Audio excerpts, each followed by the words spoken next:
Now on BBC Two Northern Ireland and the BBC HD channel, a journey from Cork to Dublin, where Neil Oliver makes some surprising connections along the coast.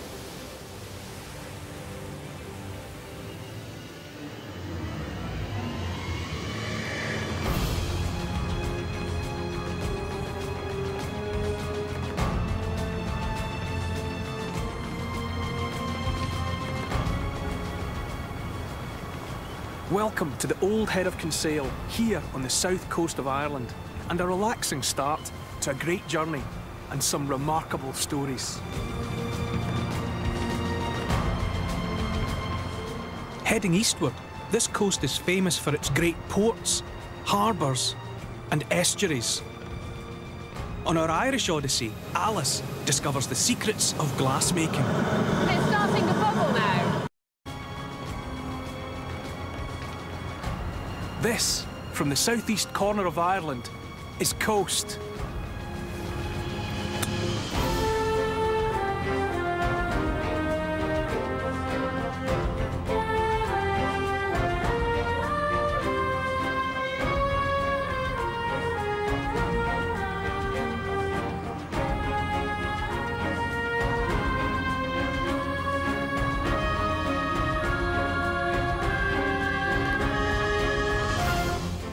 From the coast of South Wales, we've travelled to southern Ireland. Our journey takes us to the great maritime city of Cork, to Waterford, Rosslare, Wexford, and all the way up to Dublin. But we're teeing off here at the Old Head of Kinsale, an exposed headland and a golf course with an infamous 12th hole that eats golf balls for breakfast.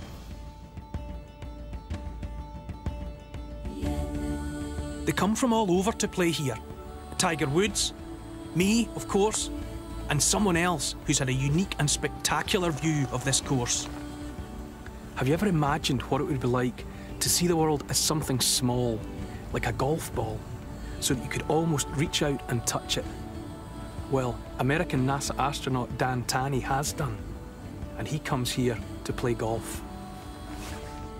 I could do with Dan's help playing the 12th hole, because not only did he marry one of the staff, he's photographed the entire course from space, and he's on the line now from NASA HQ in Houston, Texas.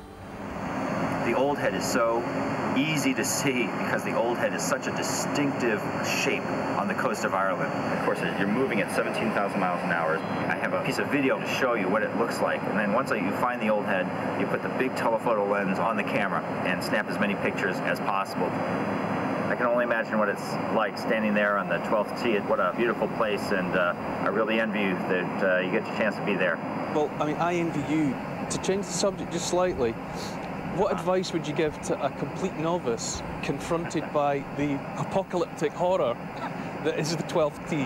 The advice on the tee is to stay right, more right than you'd think. There's an aiming stone there, and you're so tempted to bite off a little bit of the dog leg and go left, but there's 200 or 300 feet of cliffs. I'm sure there are a couple million golf balls down there of people that thought they could bite off more than they could shoot. Yeah. I love that hole. If I could play a hole over and over, that would certainly be one of them in the world. Well, look, Dan, thanks very much for talking to me. It's been a real treat. Enjoy your stay there. Bye-bye. Thank you. Bye-bye.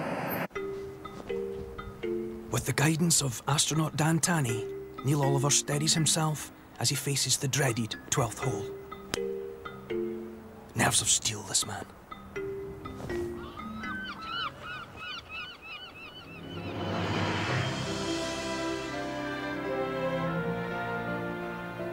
From the Old Head of Kinsale, we travel past Kinsale itself and on to the great port of Cork.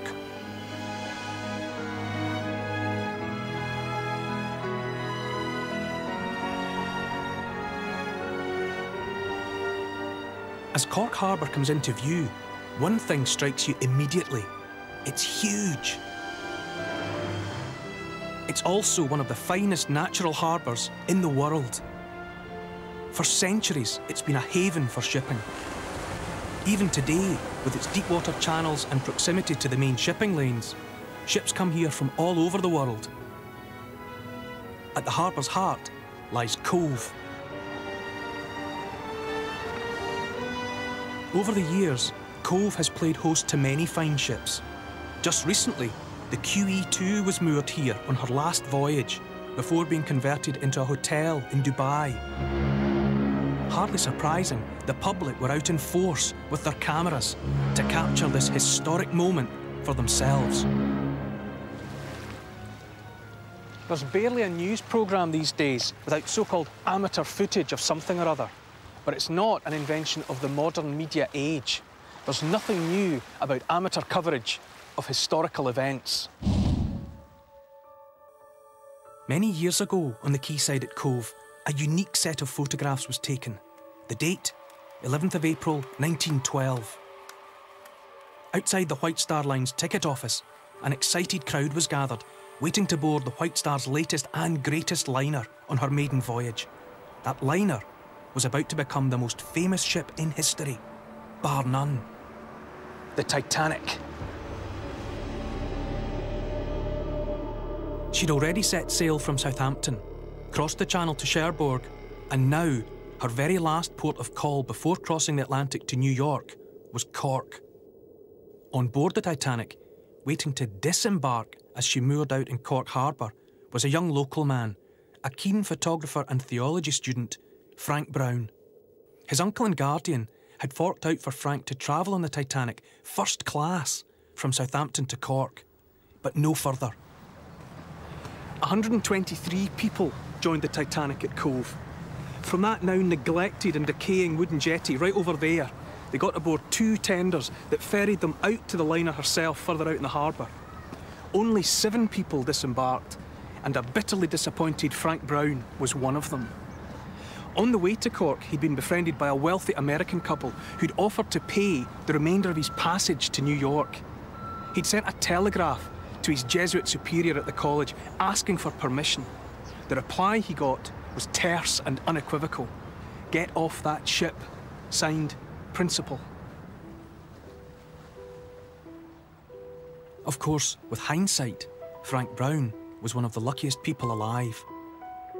Ordered off a ship that was about to sail from Cork to an icy Atlantic grave. The images Frank Brown recorded on his camera as he watched the Titanic leave instantly made the front page of newspapers worldwide.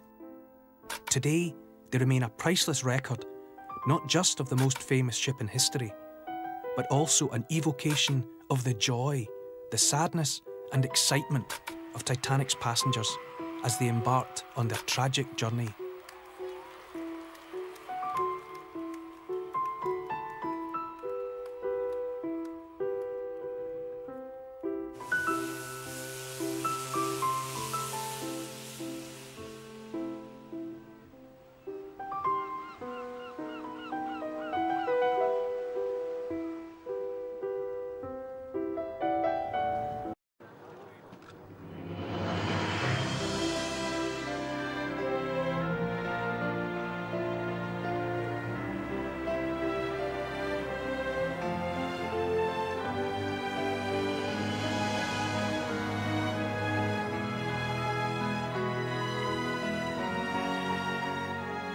Heading east from Cork, we're brought to a sudden halt by a massive 100-foot exclamation mark on the coast at Ardmore. One of Ireland's famous and mysterious round towers. That is just incredible.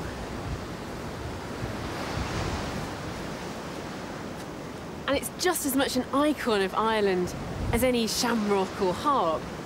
There's about 60 of these round towers scattered through the Irish landscape, and over the years they've bred all manner of weird and wonderful theories as to exactly what they're for.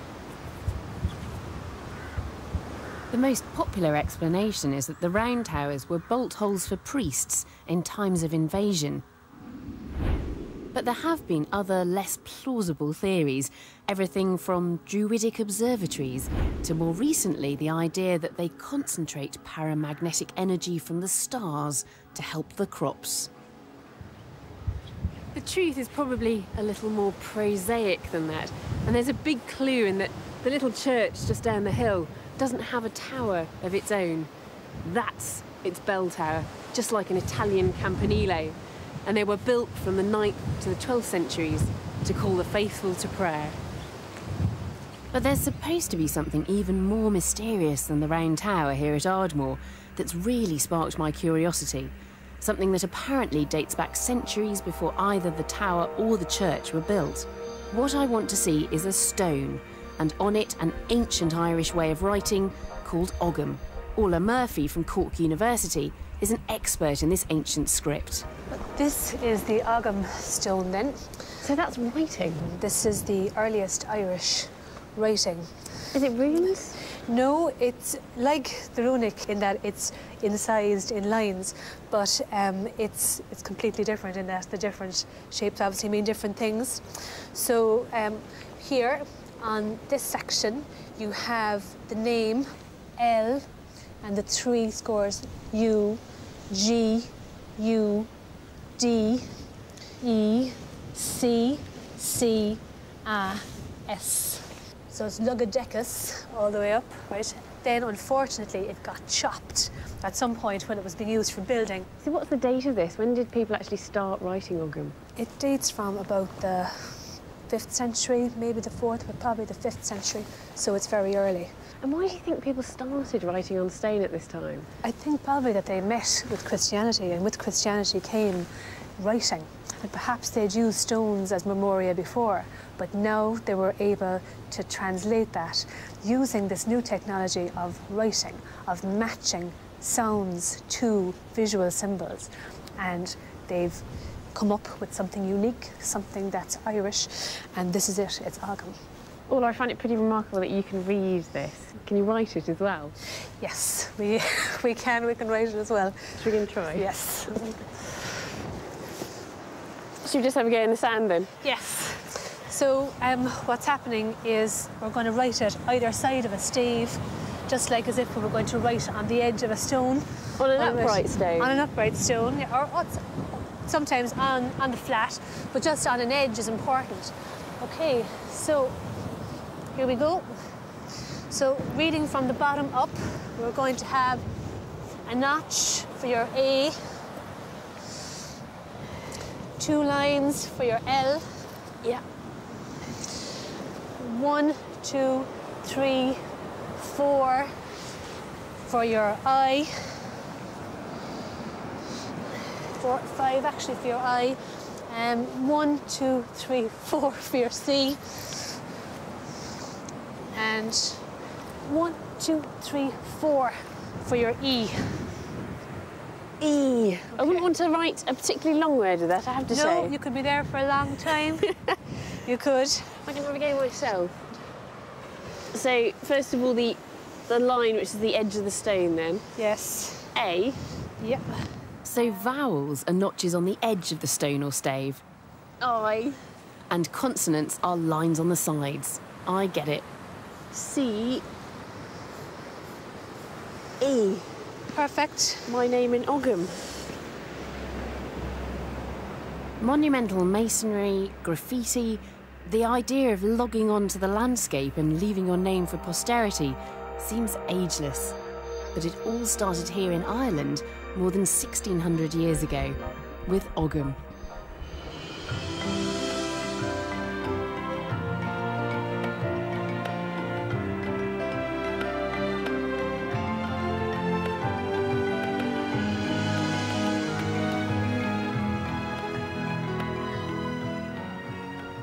The sea cliffs here aren't massive, but they can be lethal. On the headland at Tramore, the Metal Man was raised as a warning to shipping after the Seahorse ran aground here in 1816 with the loss of almost 400 lives. Tramore. Most of the places we've visited so far have had Irish names. Tramore is simply Irish for big beach. Good name. But as we approach Waterford, the second of the great ports on our journey, things change drastically, because Waterford isn't an Irish name, nor is it English. It's Viking. It comes from the Old Norse Varadra Fjordra, meaning the haven from the windy sea, signalling the first in a chain of major trading ports established by the Vikings in virtually every estuary from here to Dublin. Today, Waterford is virtually synonymous the world over with lead crystal, glass. And that's given Alice an idea. I'm just walking along the beach here, picking up these really beautiful little water-worn pebbles of glass. But what is this stuff? I think most of us know it's got something to do with silica and that it could possibly be made by heating up sand. But is that all there is to it? In the interests of science, and for the sheer fun of it, I've decided to see if we can make glass from sand. Oh, and try to do it on a beach. If anybody's going to succeed, it's going to be Waterford Crystal's chief scientist, Richard Lloyd. This bit? It'll be perfect. So Richard, would any old sand do? It's got to have a component of quartz in it, which is a form of silica. Silica doesn't need any other ingredient to make glass other than heat energy. But you think this looks all right? This looks fine. Let's go make some glass. Well, this is Tony. He's the man that's going to provide the heat for us today. Hello, Tony. So exactly how much heat are we going to need? Well, in its present form, we'll need 1800 Celsius to melt this. But what we're going to do is mix it with some potash, and this helps the sand to melt. So how much does the potash bring down the melting point of the quartz? By about 600 Celsius. So we can then achieve melting temperatures with Tony's burner. So we can pop it on there. The crucible's already glowing bright red. Red heat is only 600 Celsius. Red heat is 600. Approximately. Is it starting to bubble now? Yeah. That's the potash releasing its carbon dioxide. And then starts to react with the sand grains to form the glass. So Richard, how does this on the beach relate to actually what goes on in the factory? Essentially, the technology underlying all the things we've done on the beach is exactly the same as the factory. And often this glass is talked about as being lead crystal. Do you actually add lead to it? We do, yeah, in the form of lead oxide. This makes it sparkle. It also allows the glass to be worked over a longer temperature range, which lets the blowers do their magic.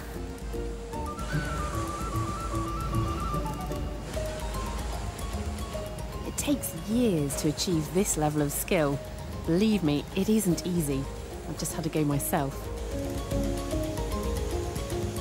One way or another, glass has been made here for hundreds of years. These skills are ancient. This is Waterford Museum's famous kite brooch of Irish Viking design. Exquisite gold filigree and the tiniest beads of glass. It functioned as a cloak fastener and was very much like the Irish ring pins that became an essential part of Viking haute couture.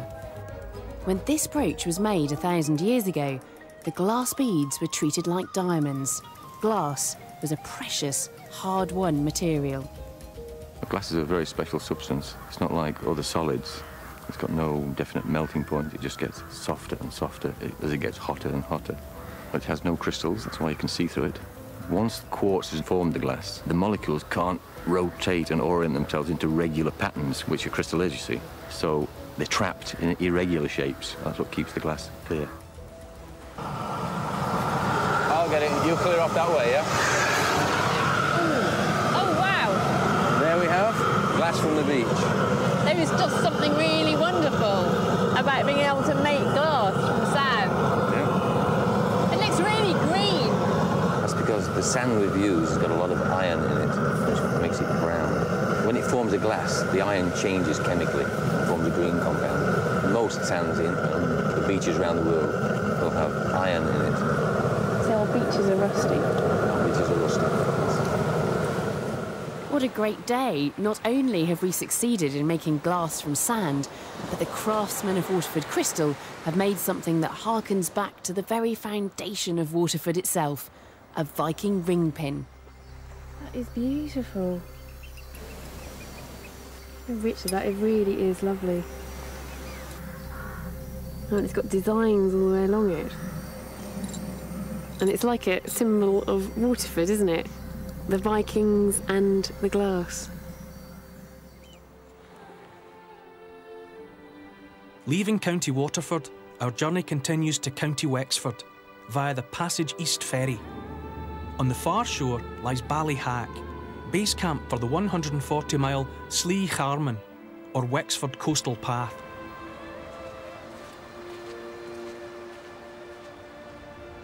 Travelling up the peninsula towards Hook Head, there's a little inlet known as Herry Loch, where beach and cliff face are made up of layers of old red sandstone.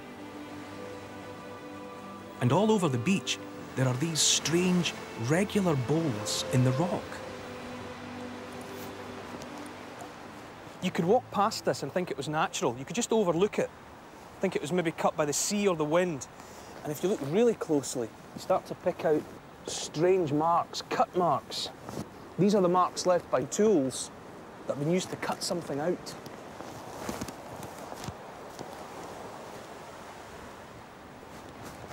Once you get your eye in, you realise that they're all over the place around here. Now, I'm not going to pretend that I don't know why these holes are here. These are the remains left behind by quarrying for millstones, which are used to grind flour. And right up until the end of the 19th century, Herry Loch was famous for the quality of its millstones. The incredibly hard, gritty Herry Loch sandstone was ideal for millstones. So much so, they were sold all over Ireland. But how did they manage to extract the stones intact from the rock? To find out, I'm meeting up with local stonemason Paul O'Hara. Hello, Paul. Hello, Neil. Paul has a fascination with the old stonemason's techniques. I'm just working on a bit of the stone here. What is the process then? How do you start with a piece of bedrock and end up with a millstone that's free? Well, initially you'd mark it out. Roughly a 4-foot diameter is the stone that's being quarried here. Then you score around your shape, skirting down along it, and furrow the channel all the way around the circle. They would have gone down maybe 16 inches. And how long is that going to take with a hammer and chisel? I'd say roughly 3 weeks they would have taken 3 weeks to take out. And once you've cut this gutter around the millstone, how do you get it off the bedrock? How do you get it free? You would bore a hole, again using your hammer and chisel, and then fit a timber wedge, and maybe a willow timber, because willow was a great absorption. Right. The sea would have come in, flooded the channel. The timber would then expand, and the stone would have lifted. So as the wood expands with the moisture, that is enough force to crack this? That would have been enough force, yeah. I don't know, I have a lovely picture of the actual the scene here. Up beyond, there was 10 houses or that. There must have been great comradeship between them. And then when the conversation went dead, the only thing you would actually hear would be maybe the clanging of the hammer and the stone. By the late 1800s, the Herry Loch chisels sang no more. Cast iron replaced old red sandstone as the perfect material for making millstones. Is it just me? But I feel a little sad that this ancient industry came to an end. Cutting a millstone like this one involved some of the hardest physical labour imaginable. But what makes this such a satisfying story is that the secret ingredient was human genius, using the power of wood swollen by water to break these free from the bedrock. So the final tool that they had in their armoury was the power of the sea.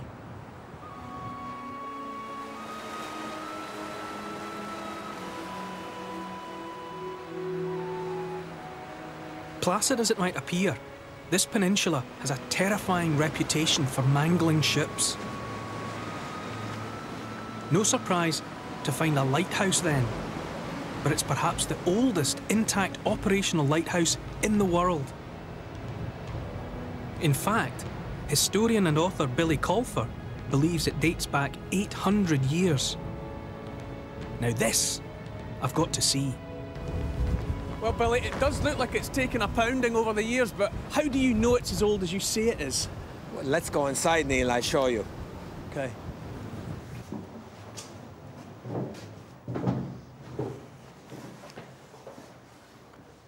Now, Neil, if you look up, you'll get your first impression of a medieval building. Right, oh yeah, it's like a castle keep or Well, cathedral. It's so massive. Exactly. They used castle technology to build the place. That's the reason for the rib vaulting. Castle technology. Exactly, I like yeah. that. And why is it black? It's black with Welsh coal because for 500 years the light was kept burning mostly with coal, and this was the coal store. Okay?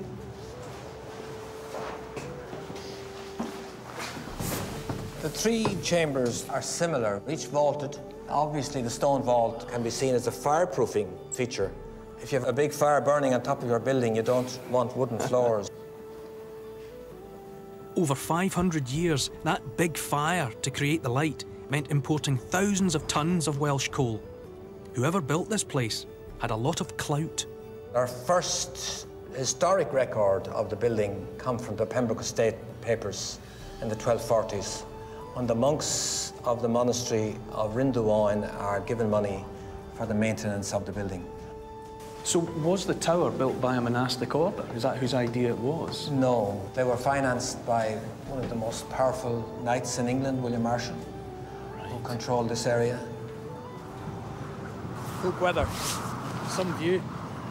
William Marshall, the builder of this lighthouse, was one of the new breed of adventurers, really, who came to Ireland, one of the Anglo-Normans. He had this lighthouse constructed at the extremity of the Hook Peninsula to guide his shipping up Waterford Harbour to his new port at Ross, which he was determined to make into a financial success. So this was a very practical addition to the landscape by a businessman on the make? Yes, it was highly practical and functional, but it was also a highly visible symbol of Marshall's power and status, which became an iconic feature in the Irish landscape.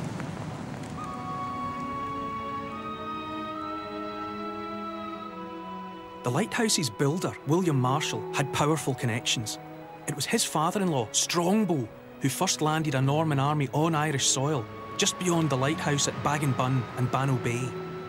The irony is the Normans first came here as mercenaries, not invaders. They were invited, but they liked what they saw. They settled, and they dominated Irish history for centuries.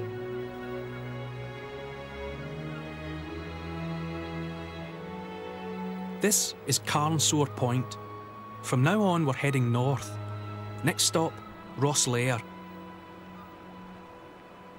Rosslare has thrived since the need arose for a harbour with a deep enough passage for steamships. Yet it's so well positioned facing the UK, you'd expect to find a far more ancient port here. And there is one, a couple of miles up the coast. Wexford.